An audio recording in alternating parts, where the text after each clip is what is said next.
You're listening to the Swap Society podcast, and I'm your host, Nicole Robertson. I interview thought leaders and change makers who are working to create a more sustainable and equitable world through fashion, art, and activism. Join us for a dose of climate optimism as we envision a brighter future. Hey everyone, welcome to the Swap Society podcast. Today I'm talking with Robin Doyle. She's the founder of Beautyologie. Welcome to the show, Robin. Hello, Nicole. Thank you so much for having me. I'm so excited to be here. Thank you for asking me to come on. So, where are you talking to us from today, and where are you from originally? Okay, so I am talking to you today from Woodland Hills, California. And I'm actually born and raised Angelino. I am a authentic Valley girl, born and raised.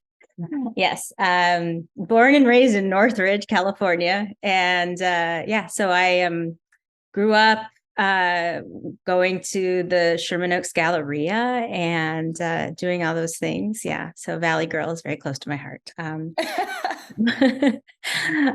know it's so funny, but yeah, obviously as you get older, the more people you meet and they realize that you are actually from LA, you're born and raised in the Valley. I'm pretty much like, special anomaly here. It's funny. I did go away, not too far to school, but I did go, Irvine, but, and I have traveled, but I've come back. So I'm still in the Valley. It's a good place but I to love be. LA. I love LA. Yeah. Okay, so Beautyologie is a fair trade beauty brand. What does that mean? Tell our listeners what it means to be a fair trade beauty brand.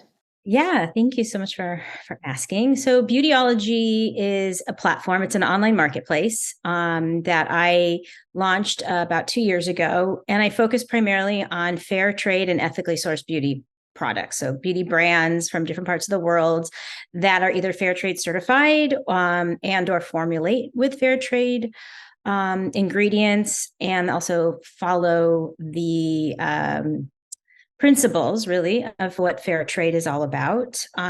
So what does that mean necessarily? It means a few different things, especially if you talk to different people. Everyone has their own views as to what really fair trade is. I mean, there are certifications at the forefront that there are organizations that put forward, like Fair Trade USA, Fair Trade, which is they do the Fair Trade Certified seal.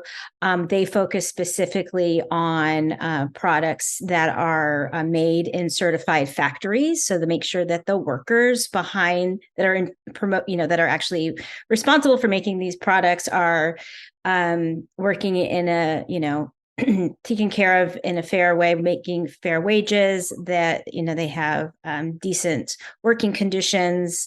There's no child labor, and there's women's empowerment.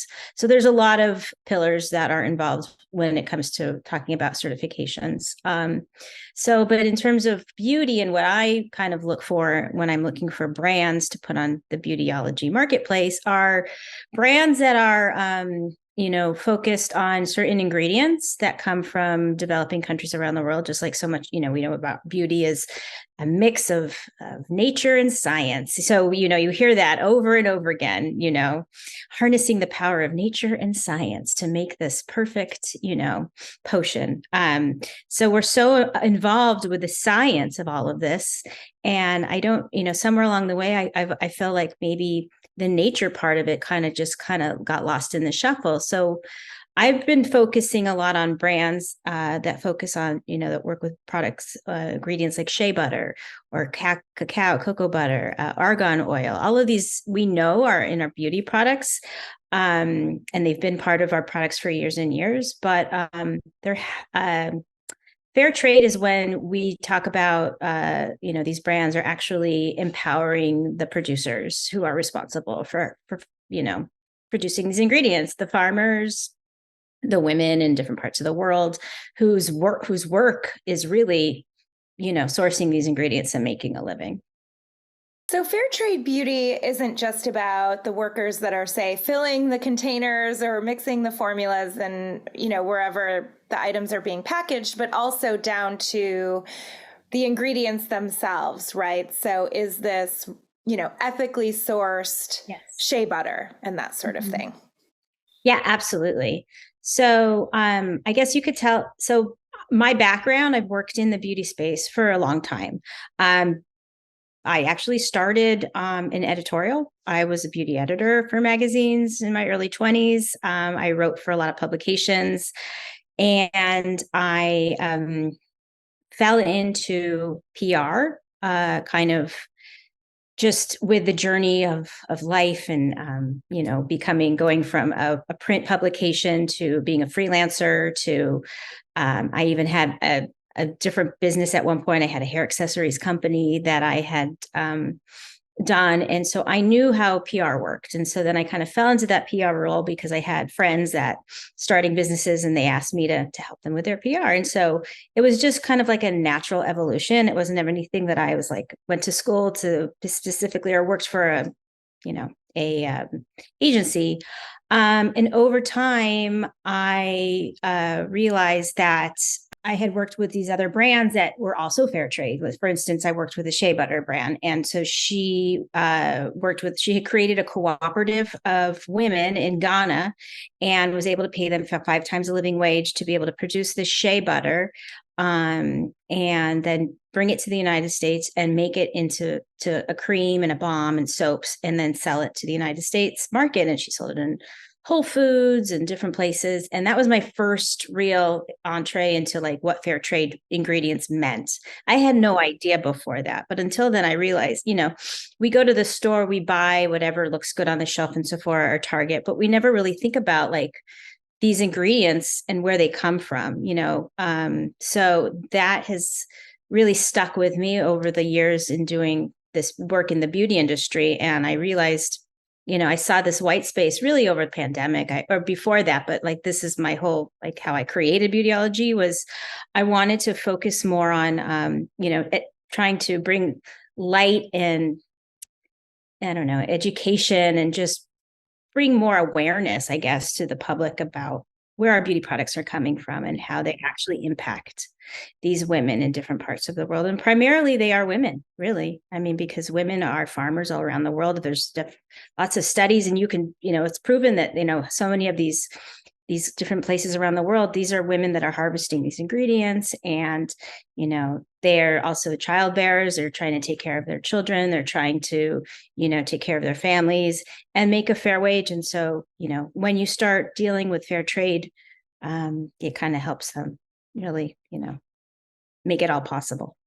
Yeah, I should say that. So I spent most of my career in the beauty industry myself, working for beauty brands. Also, I was a buyer, and working on the retailer side. So I'm excited to see this shift in the industry because nobody was talking. I mean, even in not that distant past, like nobody was really talking about, were the ingredients ethically sourced? Were the people who, grew the ingredients paid fairly? And so I love seeing this shift in a lot of products, but also to see it happening in beauty is really cool. Yeah, thank you. I think I knew that about you, but we need to talk. That'll be another podcast. Yeah. So there is definitely a correlation. I think a lot of my inspiration too for like diving more into like where our beauty products actually come from has a lot to do with, all of the revolution that's gone on in the fashion industry, especially like, well, who makes our clothes? And, obviously clothing is different than beauty, but at the same time, if you break it down, and by the ingredient, it's really, the same story. Like who's responsible for our clothing, who is responsible for sourcing some of these ingredients. And it's really a lot of it is in the same parts of the world being treated the same way. And I think that really was what kind of also inspired me to think about the beauty industry in a different way.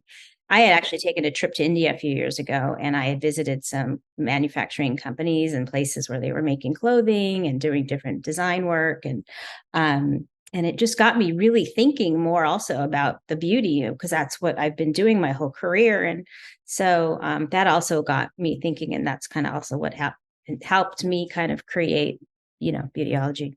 That's really great. So you have this marketplace and you're selling fair trade brands. Do you also have a physical presence? I do have a little bit of physical presence as well, which I'm starting to do more of. But yeah, primarily started as an online retailer. So it's online, go to beautyologie.com, and I house about, I think there's like 45, 50 brands right now. And they're not all fair. Like, there's definitely a mix of like brands that are focused more on ethically sourced ingredients, sustainable packaging, really forward thinkers in sustainability and recycling, that kind of a thing.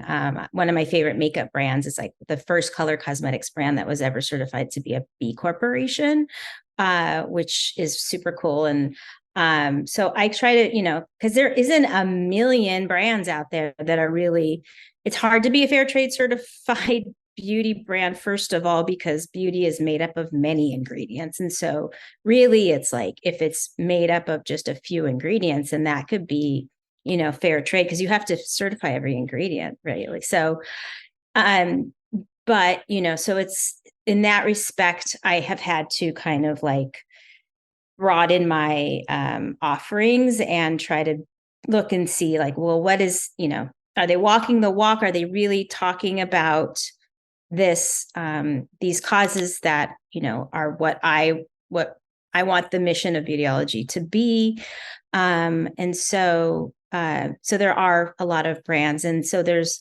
skincare, there's mostly a lot of skincare, there's some hair care, there's a little bit of color cosmetics, and I do some accessories as well, because I have to harken back to my first business, which was a hair accessories company, and I just love, like, not that I wear them all the time, but just headbands. And there's just a lot of really cool fair trade things out there that complement, and they are part of the overarching beauty industry, I would say. So, cosmetic bags, that kind of a thing. So, so yeah, you can purchase the products. I have a blog, which I try to keep up as much as I possibly can.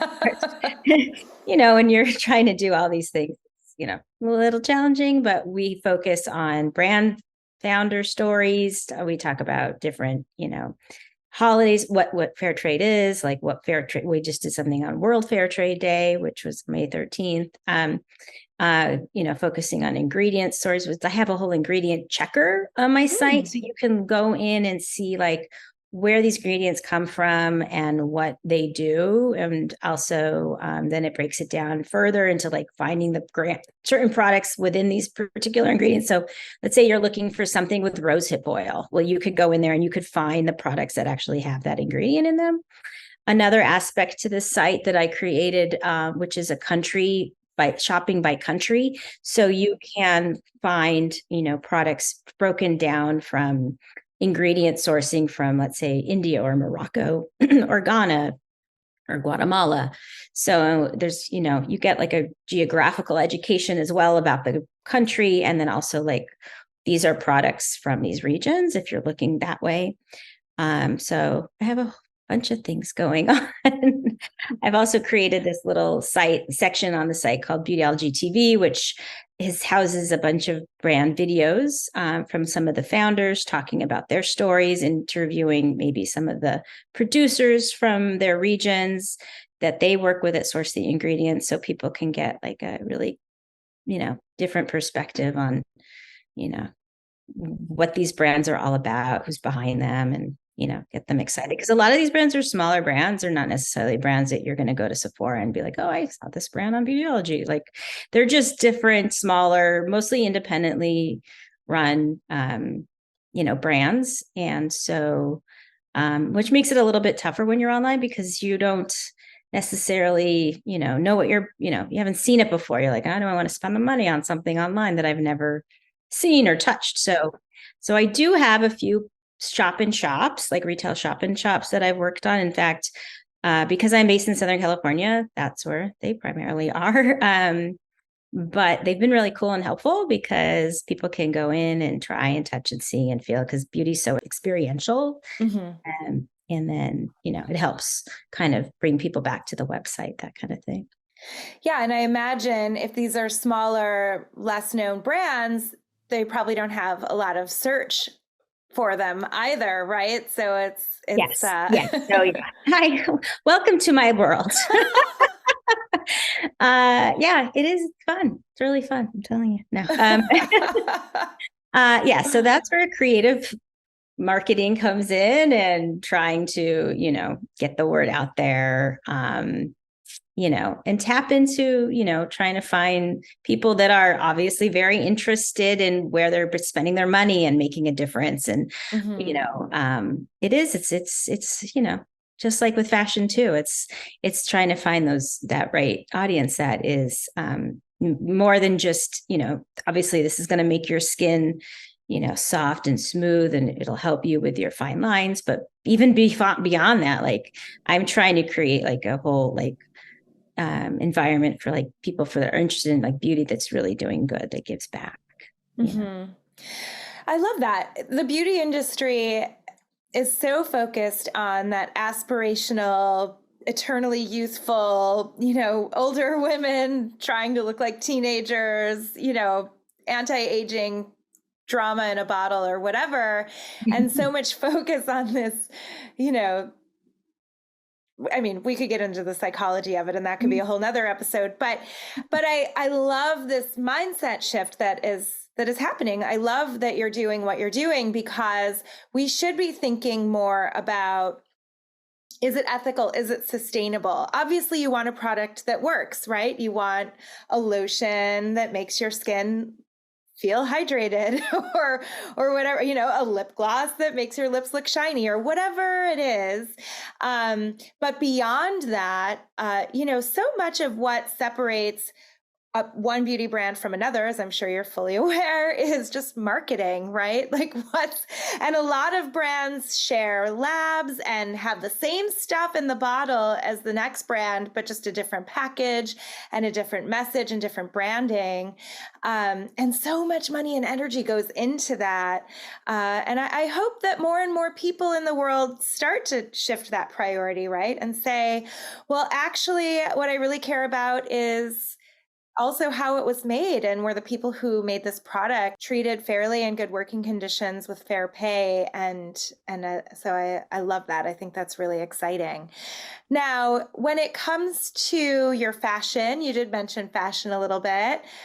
Do you also shop for fair trade and ethical fashion? Or are you a secondhand shopper? What's your approach to getting dressed? I mean, I do love all of the above. I love clothes. I love shopping. And yes, it's definitely shifted. I have to say, the last several years, I guess it's just a matter of awareness, to be honest. And also having an almost 20-year-old daughter, because she's like a little activist. And so being able to, I also have a 17-year-old son. So I think raising these kids in this climate, I can't say for everybody, but like, I've definitely seen a shift in the younger generation, and it's really been enlightening for me.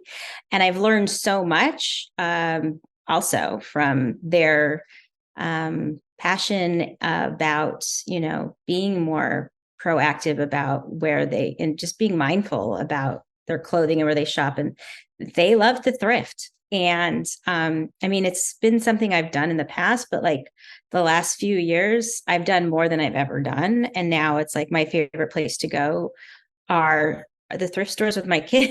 I mean, I love Crossroads, even though my daughter says that's not really thrifting, that's too expensive. But like, some of my favorite things in the world are from there. And I'm so proud that I could say that, they're pre-worn or whatever. Like, I go there first.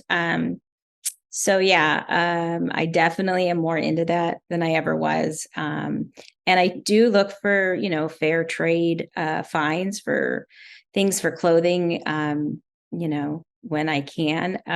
Again, it's something more, I think, online and just being in the know. It's not all over the place yet. However, I have been to Target and I know that they do sell stuff there. They say it's fair trade. It's, in effect certified for factory. So like universal thread, right? They're not, I think I just bought some fair trade jeans from Universal Thread, so like they're fair trade. But, I'm also part of the Fair Trade Los Angeles, which is the nonprofit. And so I'm pretty involved in that. And I've learned so much, and I've gotten to know a lot of other fair trade fashion brands through my involvement. So it's been, again, another like just being aware of what is out there and making sure that I, go there first to if I need to buy something or I'm thinking about getting something. And, I used to, I'm sure talked to a lot of my friends and, colleagues over the years. And it's like, there's just been this general consensus where we're consuming less, more mindful about where we're spending our money. There's no need to go and buy. Do I need that shirt that's cute that I see hanging? No, I don't need it. I don't want it. I visualize having the money in my account instead of having this extra shirt hanging in my closet. Do I need it? No. Okay. So yes. And I have been going through my clothes and wearing things that I haven't worn for years and going, oh, this still fits me. That's great. I'm putting it on, so it's, yeah. Yeah, I mean, there's definitely a sort of awakening that seems to be happening, not for everybody, but for a lot of people. And and the more that we talk about it, I think the more it'll spread, right? And the more it will become the norm, because we are a very shopping centric culture in this, it's a capitalist society, and we're constantly being marketed to that we need to buy. Yeah. Yeah, it is definitely a conundrum. I'm feeling very like conflicted, even as a business owner trying to sell products, like you can't escape it.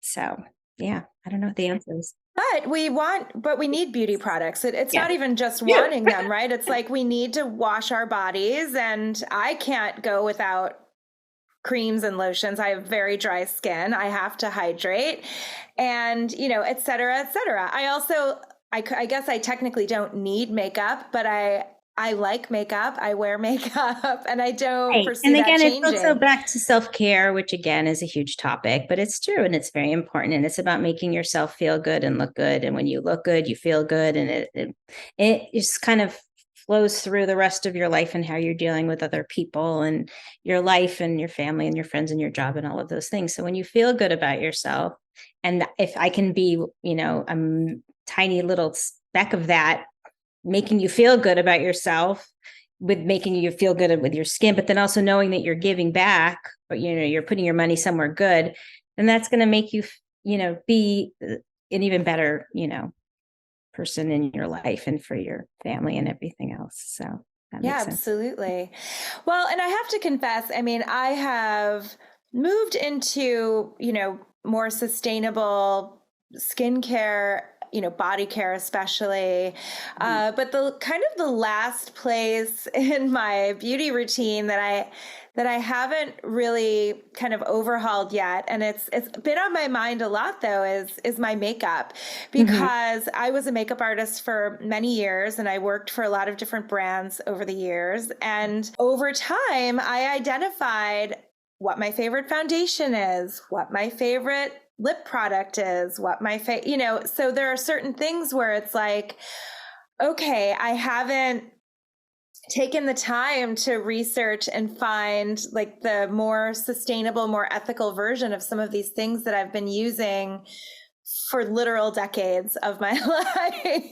Yeah, you know what? It's the same for so many people, and especially, for makeup. Because if we find something that we like and that it works, then we're creatures of habit. We just want to go, get it. Even my daughter, she was like, "Can you take me to Sephora? I'm running out of the lipstick that I love." And I'm like, "Can't you?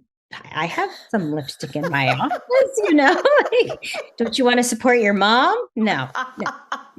Even women with their skin creams. And I'm still part of the PR. I still do a lot of, public relations work, and I work with a lot of brands.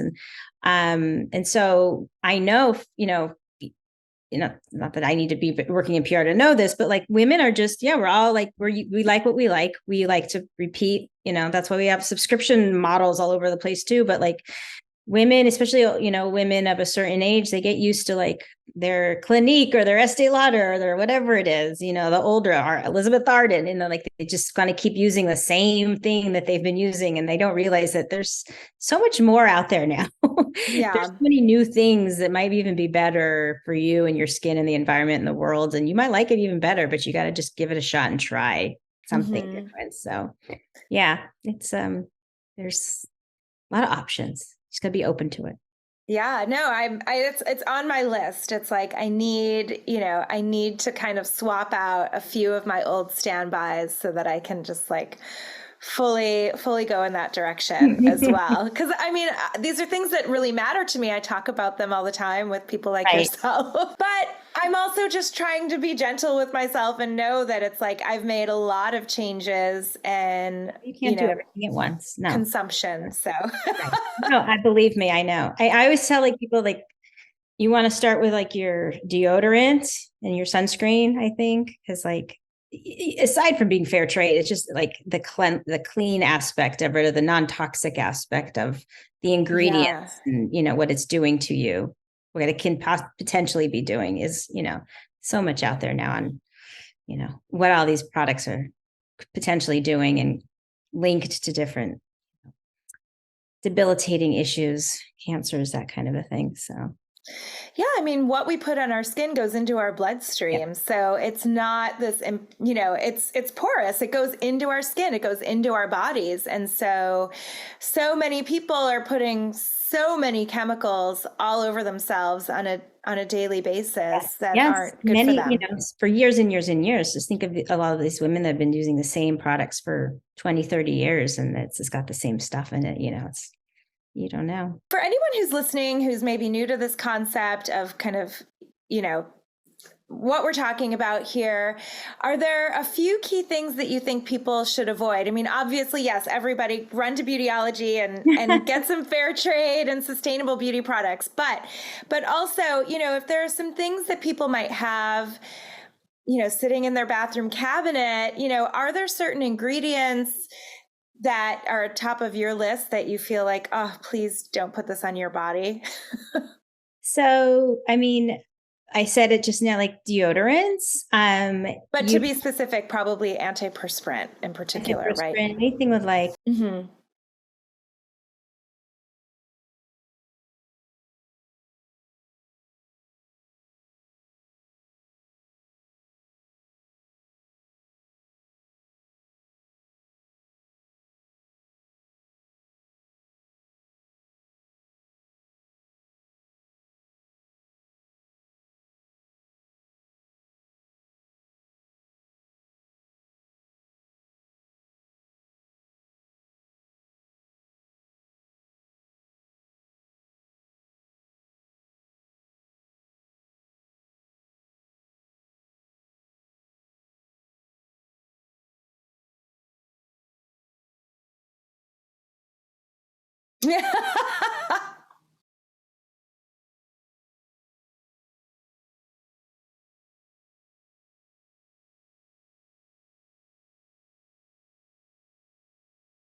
and those are getting better. They're getting less chalky, less white looking. Yes. People think, oh, they're so thick, I'm going to look like a ghost.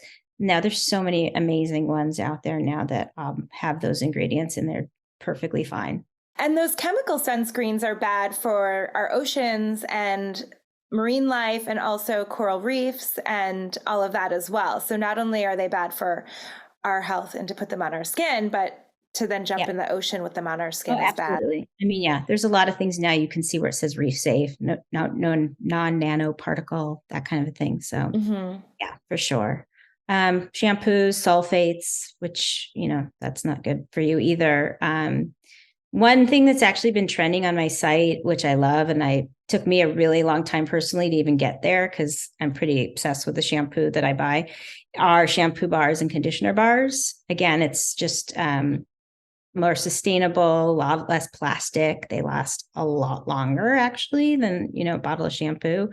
And there's a lot of good ones now that are really surprisingly effective and like that you just need to do a little bit of lather and it just, and I've been using the same shampoo bar for a few months now and it's just a little smaller than when I started and it's great. Yeah. And like I said, took me a long time to get there, but I'm excited to see where that goes. Cause that's just that, again, it's just so much less plastic that you're dealing with. And one thing that I find too, and I've experimented with some different shampoo bars as well on my own, is I find that I can use those a lot, but then every once in a while I'll do a liquid shampoo or, more of like a liquid conditioner. And then I feel like sometimes I just need that. So you can even just reduce, right? If you feel like, oh, I don't know if I can use this bar every single wash. Oh, absolutely.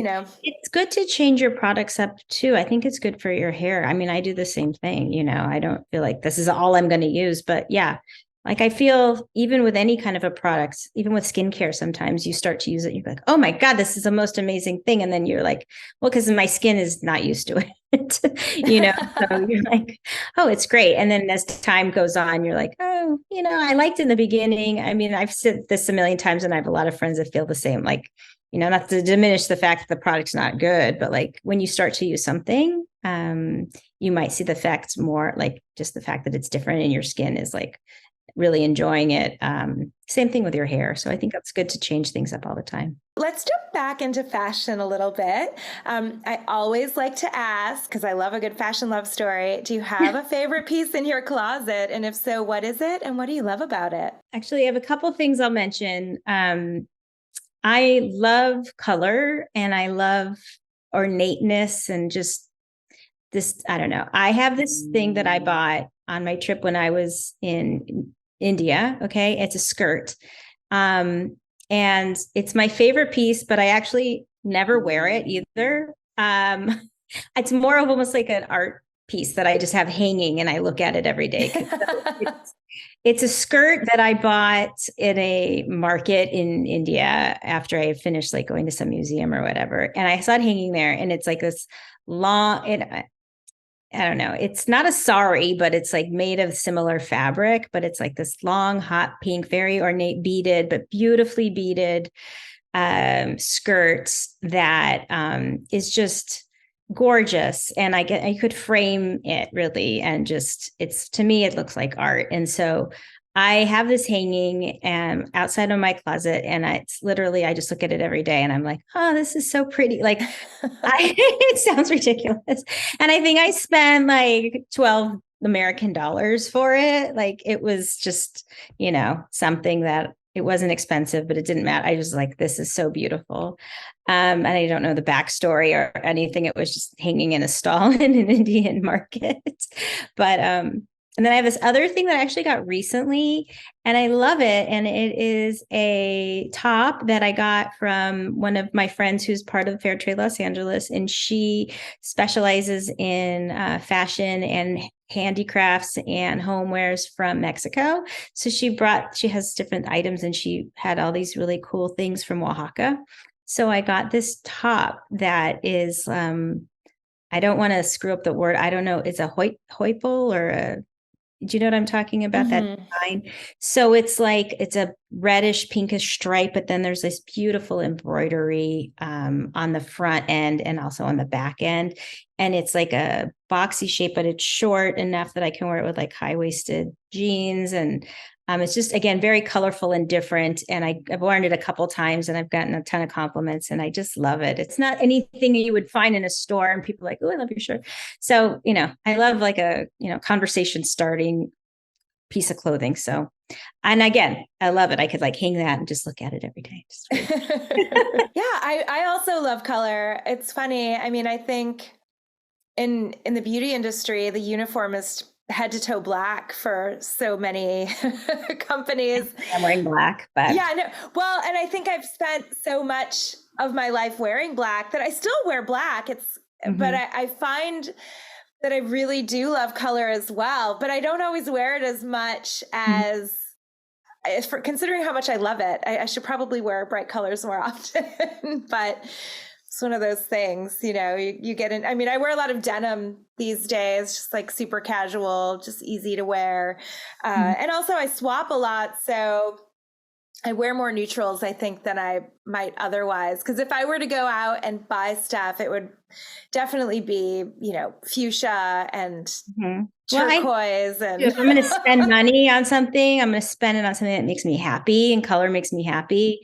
But also, I think even though we're beyond pandemic, a lot of us are still working from home. And so there's not this, I don't feel like it's necessary to get dressed up every day, but sometimes I'll wear, when I put something on that's colorful, it makes me feel better. And if I'm feeling like, I'm home, I'm not feeling so great, then, I'll put on something fun. No one's going to see me.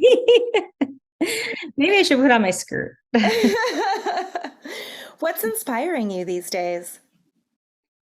Inspiring me. I sound corny, but my kids are inspiring me. They're in this stage in their life. Like my daughter's just finished her second year of college and she's just so optimistic and excited about her future. And she's studying fashion. She's actually just finished her second year at Parsons and she wants to do costume.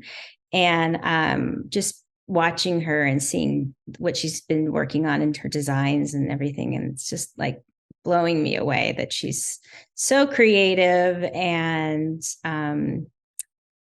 she just decided she's going to go study abroad next year in London and she's going to go to Central St. Martin's. And I'm just like, this is all so inspiring and exciting for me as a mom. And then for my son, he's going to go to college and he's looking into schools and he's got one more year of high school and he's excited about his future in film and music. Again, I'm doomed. Everybody in my family is very artistic and creative.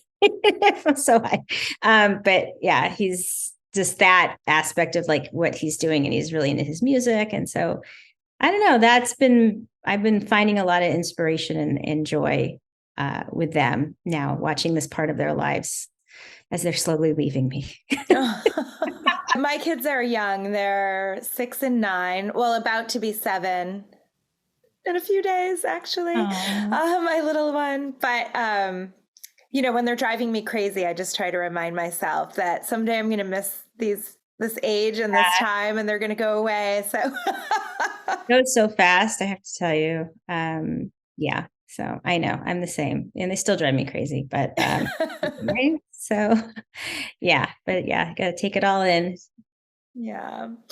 And, I don't know about you, but I personally have my fair share of climate anxiety. You just see all of the scientific reports that are coming out and so much doom and gloom. Do you experience any climate anxiety? And if so, what's keeping you feeling optimistic about the future? Yeah, I agree. Yeah, it is crazy and scary to think about obviously what's happening and, experiencing for real, like just a couple months ago, we live, you live in Southern California too. You've experienced the rains and how horrible they were. And I've lived in the same place for 17 years and never has it been that bad. And we had a big problem in our backyard. We had mud flooding twice, have a pool. And there's a back house. There's like a big hill behind where my pool is. And not one time, but 2 times, I had to drain the pool and acid wash it and refill it because the mud came in. And then as I did the first time, 2 weeks later, it happened again. So, and this is all like, this is unprecedented. This is because of what's happening in the world. The rain is heightened, and we're getting these, after effects now. Like, never thought I'd ever need flood insurance living in Southern California. I was like, maybe I need earthquake insurance, which I have, but we don't have flood insurance. So it's like, just seeing this is real and it's happening, it's scary. And, I don't know. I do feel there's a lot more out there now as far as recycling and making sure that there's, places to put all of your stuff, whether it's working or not. Time will tell, I guess, when you're throwing out your green box, your blue box, your black box. But again, I don't know. I feel like the younger generation too is a lot more. They're all like this mini activism. They're all just like becoming like these little activists. And so I am hopeful for the future because of the generation to come. The generation before me and you, like the older generation, is, I don't think, I don't know, I can't speak for everyone again, but like, I think a lot of the ambivalence, is maybe from that generation. So hopefully the younger ones will come and turn things around, I hope, because I don't know, it has to, we have to. Yeah, no, we have to. I think that, there are a lot of reasons to be hopeful and optimistic, but I agree. I think the younger generations are just so much more aware of what's going on, regarding that. And it's thank goodness. Yeah. No, I agree. They're just more aware of everything in life. It's a whole different world. I mean, just with social media and everything, they know so much more. We knew more than our parents, and they know more than us. So. And they kind of do. They kind of do. Not everything. Yeah. It's even happening with my kids who are so young. I mean, sometimes they'll tell us something and we'll be like, wow, we didn't know that. Yeah.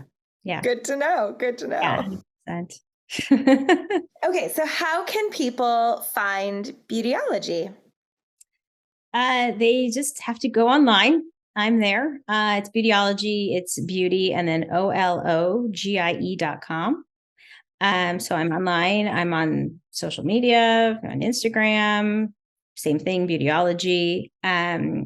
If you live in LA area, then I'm in a few different places, actually. Not all my products, but I do have shop and shops, which one is in Woodland Hills, which is in the Valley Salt Cave, which is a super cool space on Ventura Boulevard. And it's like a halotherapy space where you go and you sit in this beautiful cave of Himalayan salt, and there's a waterfall, and it's really good for like anyone who has like asthma, bronchitis, breathing in the salt particles. Have you ever heard of a salt cave? Yeah, I've been in some in Korean spas, but I haven't been to this one. This is way bigger, better. It's that on steroids. It's amazing. Got it. You should come.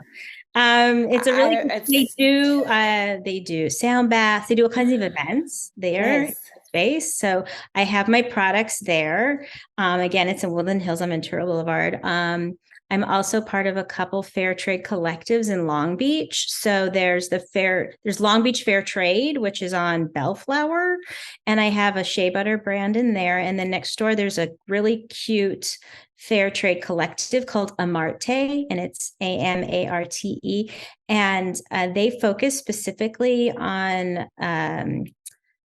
Latin American products. So I have a curated collection of skincare brands that are from Brazil, Peru, Guatemala. And so that's there. And And I'm also in, this is kind of a random location, but it's the most amazing mall. I never even knew it existed, in Rancho Cucamonga, which is like way out there, but they have this really cool mall called Victoria Gardens. Okay. And it's like one of the biggest malls in the country, and it's beautiful, and it's an outdoor mall, and they built it like it's a main street. And so it's like so cute, because I'm like, I don't know, my family's like, oh, let's go to the mall. And I don't like being inside. I want to be outside. But this is really cute. It's almost like a mini Disneyland. And there's all these stores. And there's a Conscious Beauty Collective, which is like a collection of all of these great indie beauty brands. And it's like like an alternative Sephora, I guess you could want to call it. And so I have a section in there actually for all my beauty, in a lot of my Beautyologie brands. So again, Rancho Cucamonga, and it's called the Conscious Beauty Collective. So great. It's fun. Yeah. So I'm just, exploring and starting to do these little pop-ups anywhere anyone wants to take me. Well, I love it. Well, thank you so much for talking with us and talking about fair trade beauty and what you're working on. And I hope you have a beautiful rest of your day. Thank you so much. I'm so pleased. I'm so happy that you asked me, and I really appreciate it. And same to you. Thank you. Thank you for listening to the Swap Society podcast. Swap Society is an online clothing swap for women and kids that makes it easy and affordable to mix up your wardrobe sustainably.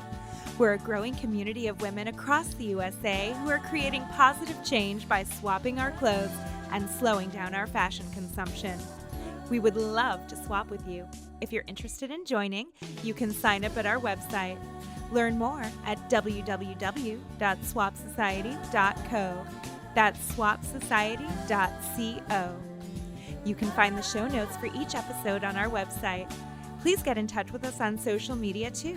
We're on Instagram, TikTok, Pinterest, and YouTube for the video version of this podcast at Swap Society. Music is by Joel Korlitz and yours truly. I hope you've enjoyed the show. Please help us spread the word by subscribing, leaving a rating and review, sharing on social media, or simply telling a friend. We really appreciate your support. Have a wonderful day, and remember to swap before you shop.